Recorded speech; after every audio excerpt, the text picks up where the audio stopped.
Good. All right, William, thank you so much for joining me today. Of course. Thanks for William having me.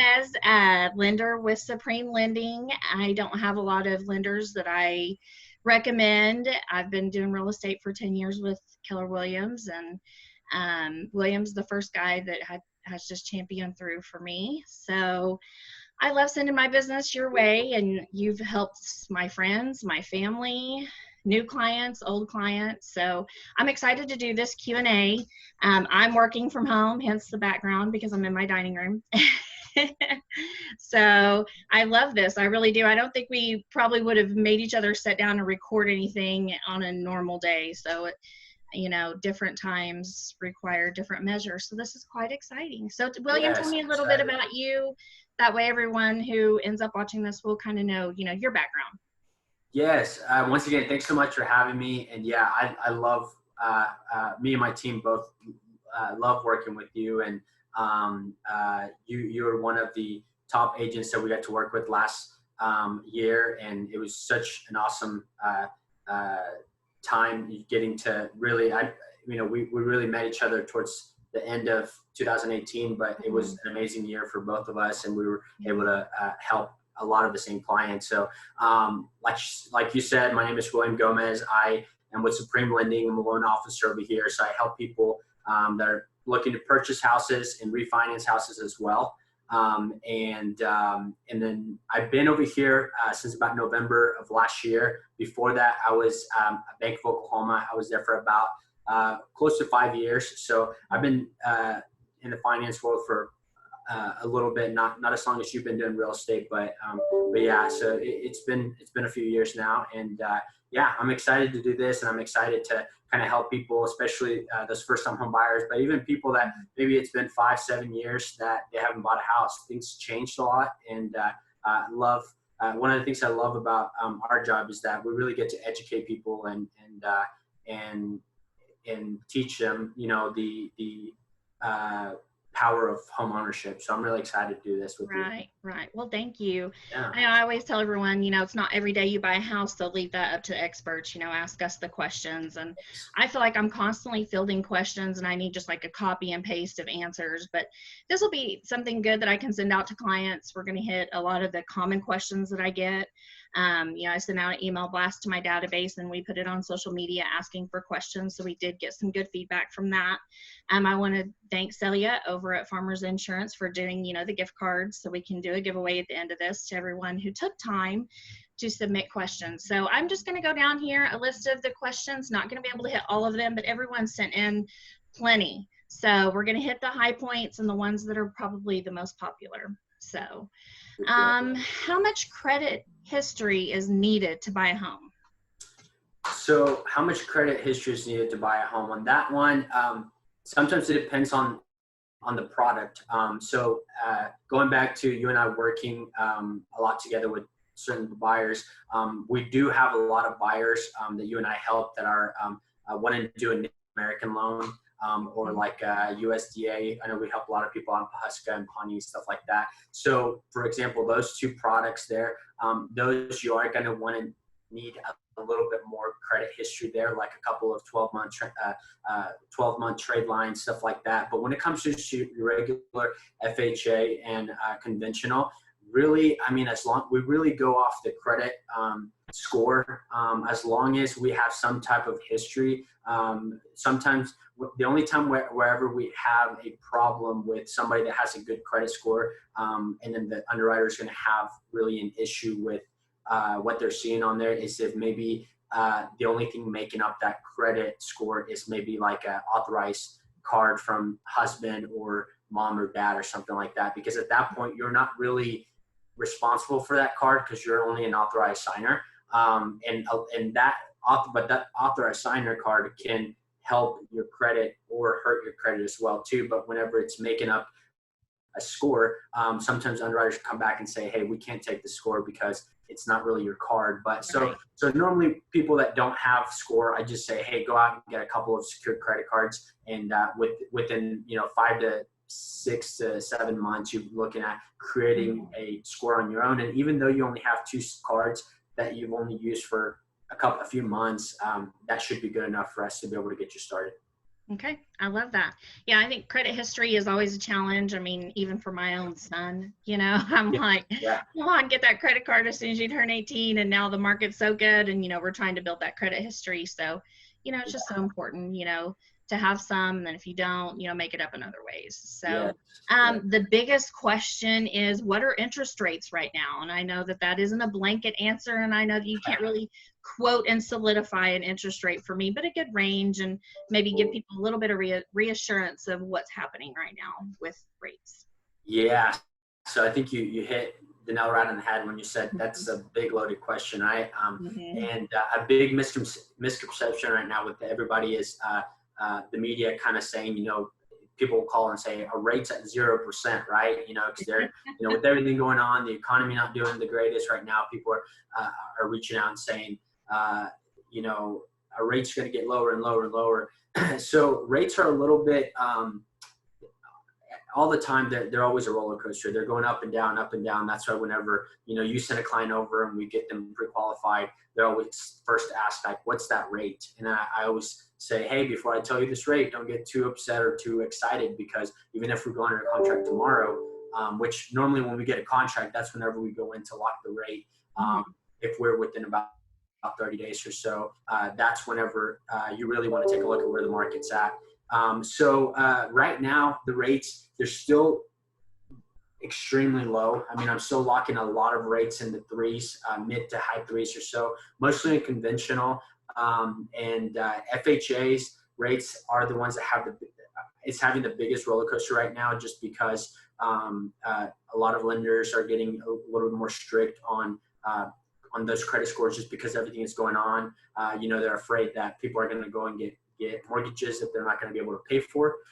So they went from a couple of weeks being very, very low in the, I mean, I'm sure a lot of people saw, which just was true on your Facebook or the media again, that some rates were being locked in the twos. And that was true. A lot of refinances, even purchases that were locked in the twos. But once again, a rate, it's a loaded question. Even whenever, if you were to ask me right now, William, what kind of rate can you give me? I would have to ask you at least 30 questions, like what's your credit? How much are you going to put down? What kind of product? What kind of term? There's all these questions. And a lot of those 2% rates we were looking at were in 15-year terms, 15-year conventional products. And a lot of people don't realize that. I mean, how many 15 years have you and I done out of the handful of deals we've done? I don't think one, actually. Yes. And so it's not very common on that. And then of course you get into buying points to be able to get a better rate and stuff like that. So all that to say, all that to say is rates are as slow as people might think. Whenever they're like, are they at 1%? Are they where they at? But they're still historically the lowest that they have been, probably since 2016. So it's a great time to buy. I always tell everyone, ask your parents what they paid in interest rate on their first home. I think my parents, it was 18%. Yeah. When I got into real estate in 2010, it was between 8 and 10%, and I still touted that as low. Yeah. I can remember when they got down to 6%, telling people they will not go lower than this, no. So then I looked like a liar. So that's why on interest rates, I'm always like, it's relative, but they are historically low. This is what I'm seeing. Here's a few examples of what I'm seeing, a few 2.75, but like you said, a lot of our first time home buyers, they're going to go 30 years. It's a little bit different. So as we're talking about that, there was a question, is it cheaper to finance on a 15 or 30-year mortgage? Absolutely. 15-year is definitely most of the time going to be the lowest. And I say that just to cover myself, because it's really different all the time, to where sometimes, normally the way I kind of see it, in my opinion, the 15-year is going to be the cheapest. And then the 30-year, that's where you see probably the second cheapest. And then you probably, the 20 and the 10 kind of go back and forth there. But on any given day, that could really change. But for most of the time, I'll go and check the 15-year, and it's going to be cheaper. And then once again, that goes to the product. Like this, I'm mainly talking about conventional, because if you look at like FHA or especially VA, you're probably going to get your cheapest rate at 30. Right. rather than 15. So that rolls into to another relative question. Someone, messaged and said, what are the different loan types? I'm a first-time home buyer. What would be best for me? Yeah. So there's a lot of different loan types. Your two basic ones are going to be your FHA and your conventional. Those you're going to be looking at a minimum of FHA 3.5% down, and then conventional as low as 3% down. So those are probably the ones that we go back and forth the most.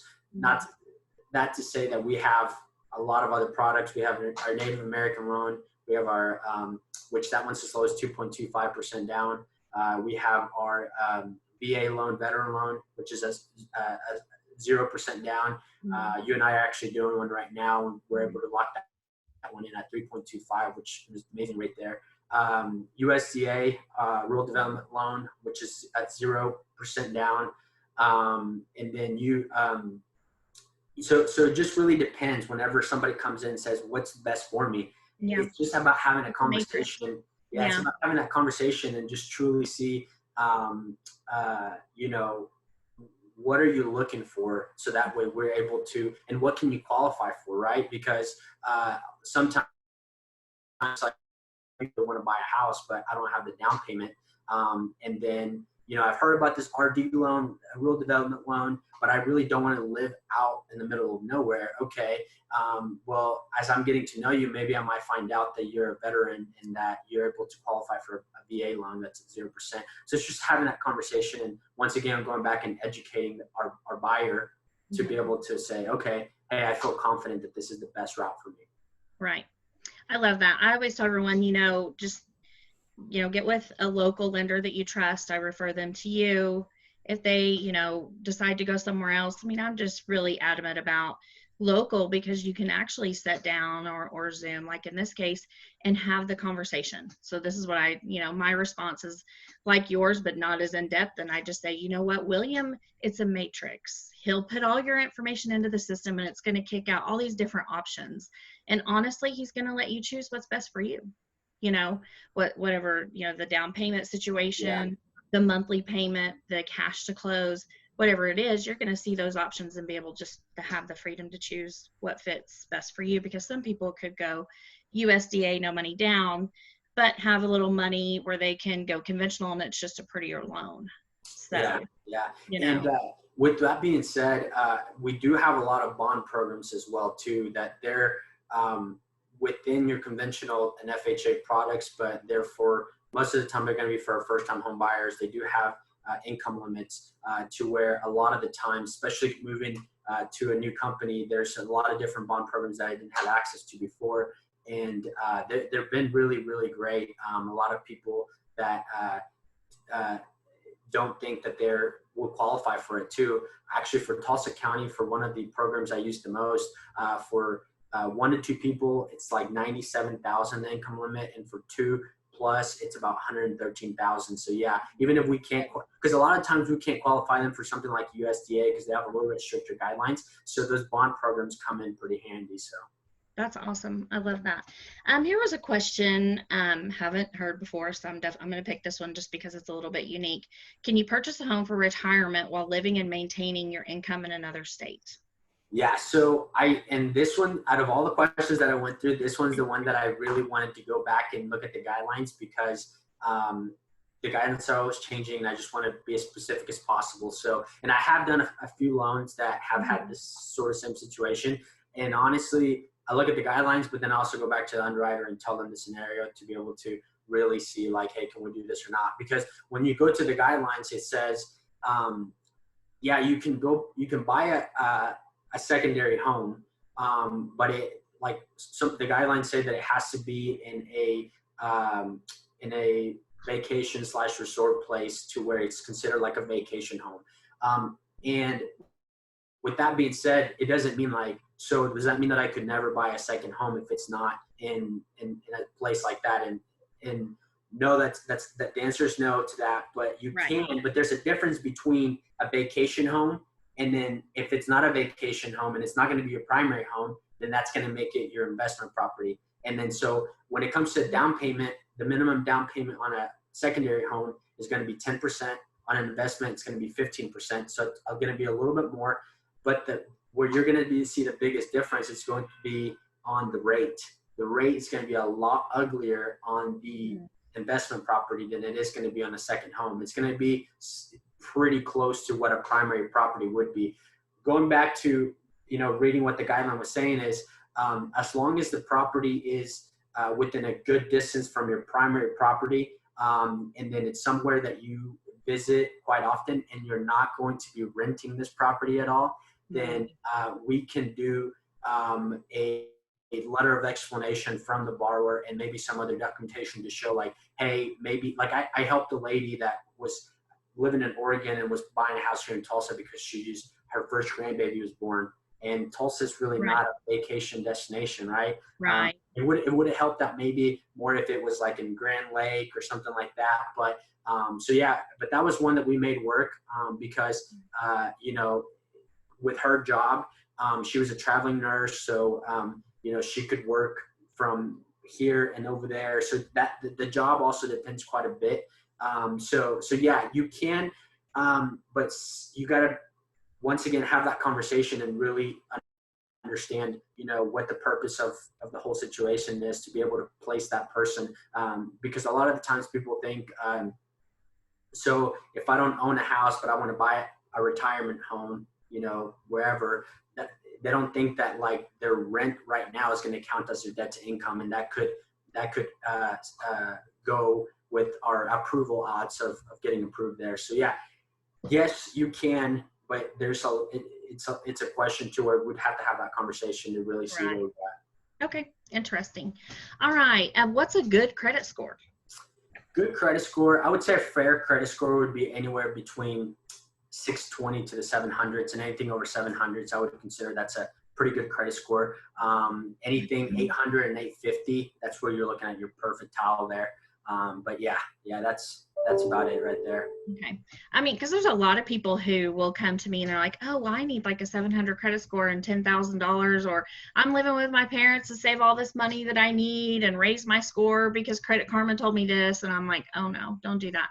Yeah. I think that people don't realize, sometimes that minimum is a 620. I mean, like I said, like we've discussed, it's a matrix and depends on your debt and your job and your credit history. But oftentimes, hitting that 620 is a good goal, and going up from there is even better. So. Yes, and another thing to keep in mind is that your credit score is going to be different everywhere you check it.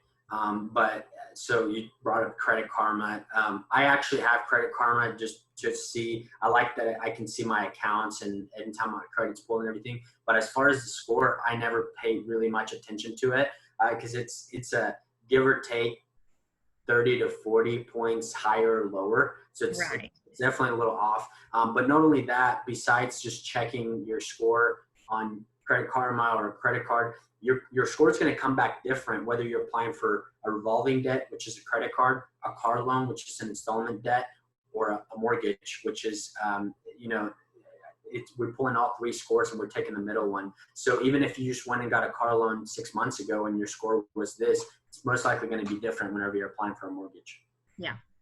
That's what I tell everyone. I'm like, it could say 700 there, but a lender is going to look at all three. And then some people take out the high, the low, and use the middle. Some of them combined and use an average, and I always say it's so indicative on who the lender is. You know what I mean? So that's why it's important to just get in touch with the lender, use their system, and trust them. What are closing costs? I mean, a lot of people get so confused on what closing costs are versus the down payment, and they really don't understand, a closing costs that are attached to a loan. And it's hard for me to explain because, I'm not a numbers person. And it always makes me super nervous when I'm giving anyone a quote. So, I'm that agent who's like, will you please send them a cost sheet because I'm scared. So, kind of explain and the difference between, what closing costs are tied to a loan and the down payment and the difference there, because that's a lot of questions I've gotten. Yeah. So closing costs, of course, are going to vary on the type of the loan, and then also the size of the loan, and then also depending on the location of the property as well. And that goes into closing costs are split into for starters in all loans into two different ones. So you actually have your closing costs, which are going to be lender fees, which are going to also be appraisal fees and title fees, which the title fees are going to be the bigger chunk of it. And of course, that depends on what title company you end up using. For most of them are going to be pretty similar. They're just going to look a little different. And then aside from that, you have your prepaid items, which everybody calls just the whole thing the closing costs. But the prepaid items are not necessarily fees, but they are rolled kind of into the same thing as closing costs. Prepaid items are going to be your escrow, taxes, and insurance. And then that's where you're really going to see the biggest difference when you look at your loan amount, because 12 months of insurance for a $400,000 house is going to be a heck of a lot more than a $150,000 house. So if you're, that's why I always tell people, like, I'm not an insurance agent, so I'm just going in there and estimating a annual premium. So that's why a lot of lenders like to wait until the very end, and because that's really not our job. I mean, we're just doing an estimate, but I like to do my due diligence in making sure that my estimate's going to come back close. Because a lot of the times, people from the very get-go, especially first-time home buyers, they're like, how much to the dot am I going to need to bring? And I'm like, well, things are going to change, and that like last month, actually it was at the beginning of this month I closed the deal. It was a $225,000 house, and I believe that we estimated that around $1,500 or something. The actual premium came back. The cheapest they found was $2,700 because I guess there was a pool, and then there was something to do with their credit, stuff like that. And then at that point, if it's going to be a surprise like that, like, hey, you're going to have to bring an extra $1,200 to closing, like, I want to tell you that as soon as possible. And then last but not least, anytime you're looking at a government loan, so you're looking at FHA, USDA, Section 184, VA loans, all those have a funding fee. Okay. And then that funding fee. So glad you mentioned that. Yeah. A lot of people, there's so many people that go into this government loan, and they don't ever have a clue. Like, they're just like they don't ever know that fee gets financed back into the loan. But then there's some people that are like, let's say we're looking at a $100,000 purchase price, and they're putting $5,000 down, 5% down. And then there'll be some people, when the math is pretty like common sense, they'll be like, so I'm putting $5,000 down. Shouldn't my loan amount be $95,000? Why is it $97,500? And then that's whenever I have to go in and explain it to them that, and for the most part, I've already explained it, but people, are just kind of, it's a lot of information to take in. But yeah, that's a funding fee that you don't really have to worry about, because you don't have to pay it out of pocket. Your seller doesn't have to pay it. Your realtor doesn't have to negotiate it. But yeah, that's kind of how it's made. It makes up all the closing costs. But what I tell people, and I mean, this is a good question for you, Ashley. I would say anything under 200,000, and even here in Tulsa, anything over 200,000, there's still a good chance that the seller will get to pay all those closing costs. To where a lot of the times people do get scared, and they're like, yeah, I might not have to put 20% down. I might just have to put 5% down, but what about the closing costs? And a lot of the times that's where you come in, a good realtor, and is able to negotiate those so they don't have to pay those. Right. And that's also why, having a lender, in your back pocket where I can text you and just say, hey, here's this address, give me an average of what my client's going to need for closing costs. Because I would say 90% of my clients need their closing costs paid. Yeah. I'm constantly negotiating the closing costs with that offer. And, it's just good to know a ballpark figure of what those closing costs are going to be to save them that money. And the same goes, on the listing side. When I list a house in this area under 200,000, I try to prepare my sellers. Yeah. A lot of buyers are just going to need those closing costs. They're going to need help with those closing costs. And a good rule of thumb for me, when I just throw out averages like that, because I'm never like to give a definitive answer, I always try to say, your closing costs are going to be around 3 to 5% of the purchase price, 3% being a house that, your taxes are $500 a year, your insurance is no more than $1,000 a year less, that's, situation. But when you get into something that's move-in ready, you're looking at more, 4 to 5% of that price, just to kind of put that in the back of your mind. That may be what you need. So, but when it comes down to negotiating time and writing that offer, it's just good to have a lender where you can just be like, hey, what do I need to ask for? And I feel like it's always worked out for us. No one has come back upset that we, underestimated or anything like that. And we just try. I feel like we've hit enough roadblocks in so many deals, with unique situations, that it's helped address those beforehand. And just, hey, heads up, you may have to do this, you may have to do that. And so, that's always helpful to get a little bit unique with it, Yeah, and another thing to touch on that is that me and my team really like to help our agent partners as well too, when it comes to when we're telling them that, because especially for some first-time home buyers, even second-time home buyers, you're all about wanting to get a deal, right? Like I want to put an offer on this $180,000 house, but Ashley, can you put this offer in for me for 160 and ask all closing costs? A lot of the times people don't click and think like, when you're asking for closing costs, that's money out of that seller's pocket. So what I always try to prepare them and tell them, your realtor will be able to, negotiate these closing costs for you, but just keep in mind, you're probably going to have to ask for or offer, close or at listing price, because especially in this market, people are even overpaying for houses right now just to get closing costs paid for. And of course, the house has to be appraised at that in order for all that to work. But I think it's good to prepare the buyer as a lender, just because a lot of the times if you're telling them that, they might just kind of, it's good for them to hear it from two people. So that way they're not just doing themselves a disservice and just lowballing everything out there. So. Right. Agree. So this was an interesting question. When selling my house and buying a new home, does my mortgage transfer or do I need a whole new mortgage? Yes, you definitely need a whole new mortgage. Even whenever you refinance honestly, a house. I think the question came from when they bought their property, they were able to do an assumption. And so, Gotcha. I mean, you may explain that too, but I think that's where it came from. So I'll let you elaborate. Gotcha. Yeah. So that's mainly a bigger question whenever people are looking at refinancing a house. Whenever, especially in this time, whenever we did a lot of refinances from loans that we closed less than a year ago, a lot of the times people are like calling and saying, hey, you locked me in at a 4.5 and I see rates are in the low threes. Can we go ahead and do that? And then whenever, I'm like, yeah, let's go ahead and get an application and start it. And they're like, wait, why do I have to do an application? Like, can I not just, so that's a bigger question for refinances. You're going to have to redo a whole another mortgage, but sometimes you do have those questions on purchases. Yeah. So whenever you're buying a new house, you got to pay off the current mortgage. With most of the time, it's going to be if you're selling this house, and then the profit that you're getting from that house, you're using to pay that off. And then, the leftovers you're using to put down on the next new mortgage, the next new house.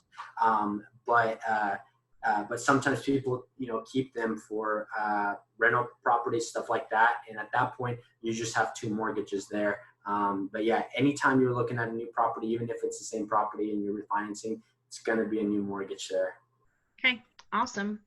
Well, that is the list and the high points, and answered, a lot of questions that I feel like I repeatedly, get. And, as things change and, the market, decides what it's going to do after COVID-19 and all that, we may sit down and have another discussion and, see, any creative financing that comes about. That's been a big talk with the shift, is finding creative financing and, helping people who, truly need it right now. So anyways, I'm going to do the drawing. So, and I'm using my little cup that I got from Apex. Oh, there we go. Oh, nice. Let's see here. Okay. So $50 gift card. First one goes to Carmen. Love that. She was the one, she was really interested on rates. Like, what are rates doing right now? And second one is Gabrielle, and she's going to be buying a home soon. So we've been talking a lot about what she needs and to get prepared for that in the next couple of months. And I would say I love that when people give themselves a couple of months and they don't just come to me and say, oh my God, I found a home, I need to get qualified right now. Give yourself a couple of months, get a game plan Yes. together, get your cash on hand, and know what you're going to do moving forward. So I Yes. really appreciate you, William. Give us your website so when people watch this and they're on their computer, they can just go there. Yeah, thanks so much again for having me again. This was actually really fun, and I'm excited to hopefully do it again in the future, and hopefully not through Zoom. And but yeah, anybody that is looking to get more info, my number is 918-770-3202. And if you want to just go to my website and put a couple basic information so I can see, where we're at in the process for you for your home buying needs, it's William, WILLIAM, J Gomez, GOMEZ.com. So WilliamGomez.com. I love that. I'm constantly sending that out, and I tell people, go see where you're at. It's free, apply. And if you're not ready right now, William will put you on a plan. You follow up with my people, you stay in contact with them, and that's a game changer. So yes. I appreciate you. I'm excited. We got a bunch of closings coming up, and I know, we've been rocking along despite safer at home and everything that's going on. So I'm pretty excited for it. Appreciate you, Ashley. All right, William. I'll see you soon. All right. Talk to you soon. Bye.